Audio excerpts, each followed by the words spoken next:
Check, Mike check. Brad check. Brad check, Brad check, Lisa check, Lisa check. Hello.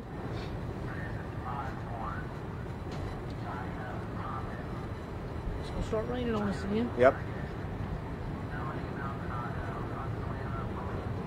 All right. Good morning. My name is Lieutenant Brad Koch with the Charlotte Police Department. We're out here at Olympic High School this morning. Myself, along with CMS Police Chief Lisa Mangum, are going to give you an update on an incident that happened out here at the school. Shortly, or right around 7:55 this morning, Charlotte-Mecklenburg Police Department received a call for service out of the school. I will let Chief Mangum go into the details of that call and how we move forward as we go through the day today. Chief. Thank you. Good morning. This morning, prior to school actually getting underway, a student notified Olympic administration that they observed a media posting, social media posting that had a threat.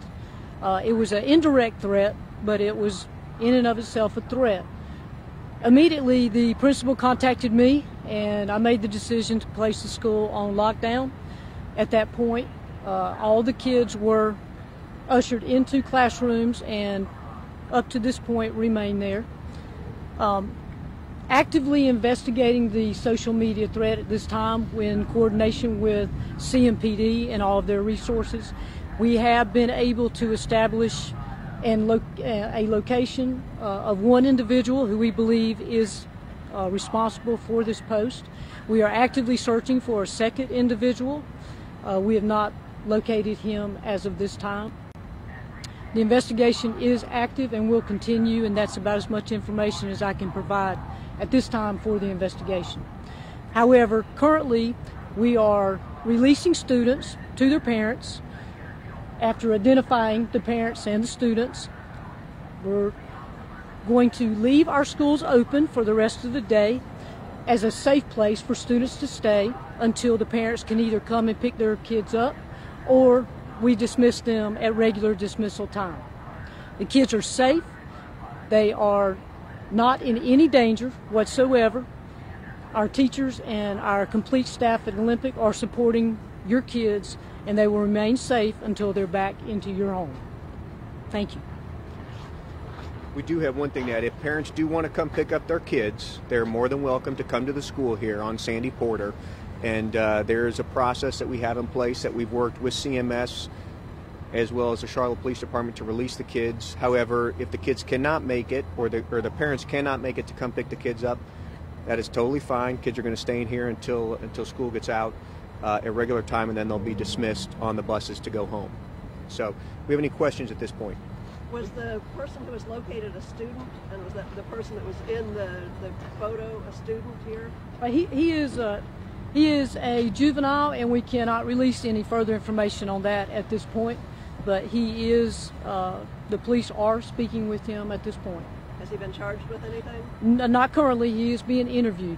Can you talk about the seriousness of making a school threat in this day and age? I know you talked about it at the beginning of the year. Yes, ma'am. If you all recall, we did a huge media rollout, social media information where myself, all the other chiefs of police within our jurisdiction, and including the FBI, we did a request about not posting threats to social media, that we will diligently investigate these threats and prosecute. And yes, ma'am, that still is what we aim to do. We will investigate every threat that is made to our schools or any student, and we will make sure that we prosecute that person that makes those threats. When the juvenile was located, did he have a gun with him? No, ma'am, I'm unable to answer that question at this time. Was it students that reported those social media reports?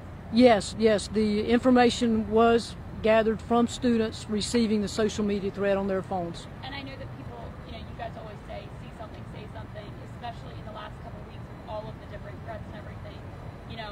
How important was that in this case to make sure that no one was harmed on campus today?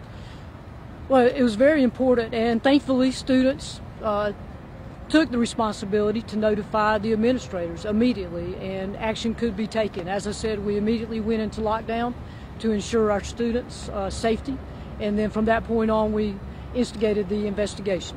Any lessons learned from Butler? Do you feel like people are on higher alert right now? Can you speak to whether this release is going more learn? Well, certainly, we can learn from each and every situation that we encounter, and going forward, we'll continue to analyze how we handle each and every situation. I think this situation, we have tried to educate our parents. We met with them initially when the lockdown occurred, and we advised them of the situation and what our intention was moving forward. I think that that's very key, that we inform our parents and the community itself. They need to know what's going on in our schools. Any changes this go around in light of Butler? Because I know there was a connected message that did go out and inform parents that they could come and pick up their students if need be. I know that's something that did not happen at Butler. So I just say anything that you did differently this go around? Yes, sir. We sent out numerous CMS Connect messages. Our principal here at Olympic sent numerous messages out to the families of our students to keep them advised of the situation as it progressed. So yes, I think this time we made sure that we communicated with our families and with our community. And going forward, are you concerned with like copycats? Because this is a very chaotic scene right here. So are you concerned? And what can you do? Is there anything you can do besides put out that warning that if you do that, you will face charges? Are you concerned about that? Because we're still early in the school year, so to speak. Yes, we are. And yes, it does bring a level of concern for us, but we ask that parents take that responsibility to speak to your kids and talk with them about the importance of not posting false information, especially any type of threat. If you see a threat, please notify the authorities, and please do not repost, because that seems to be the routine. Is once they see a post, then they repost. And we're asking the parents to take responsibility at home and educate your kids. Lisa, we heard anywhere from 1 to 3 kids with guns on campus. To be clear, that was never true? The social media threat was a threat. We're determining if it was actually a credible threat. We cannot say if there were any weapons on the campus, and we cannot say that there were not. At this time, we believe that there were not, but we took steps to ensure the safety of our students by placing them in lockdown to keep them from being exposed to that. Were there multiple posts, or was there the one post? There was an actual one post and then a video that was also posted. And did it show 2 different people or one person? It showed several individuals. And what will be the security like here tomorrow? Tomorrow we'll probably have a few more officers present, some more campus security associates, to ensure that our students feel safe and that our parents feel confident that we have a safe school for their kids to attend. I know a lot of people keep talking about metal detectors and everything. That could take time to get into schools or anything, but will anything be implemented, like bag checks or anything else when they come back to school? Of course, we're always evaluating our practices, and we'll continue to do so. We will not institute any immediate changes. I believe our security practices are very well carried out as today went, and I believe if we just make sure that we follow through with our procedures, that everyone will remain safe.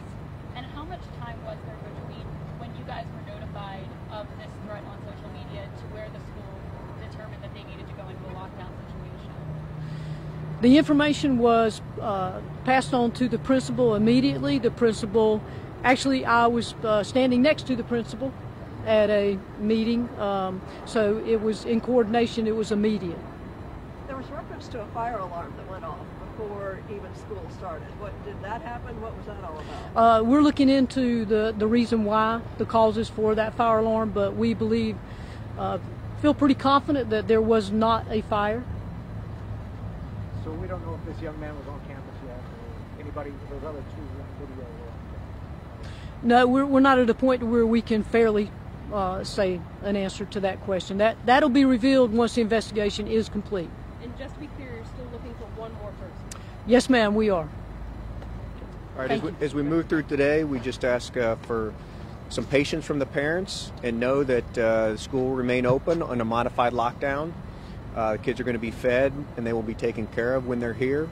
again, parents can come pick up their kids, and we will work and continue to communicate with the community and with y'all on how we move forward from here. But with that, we appreciate everybody coming today, and have a great day.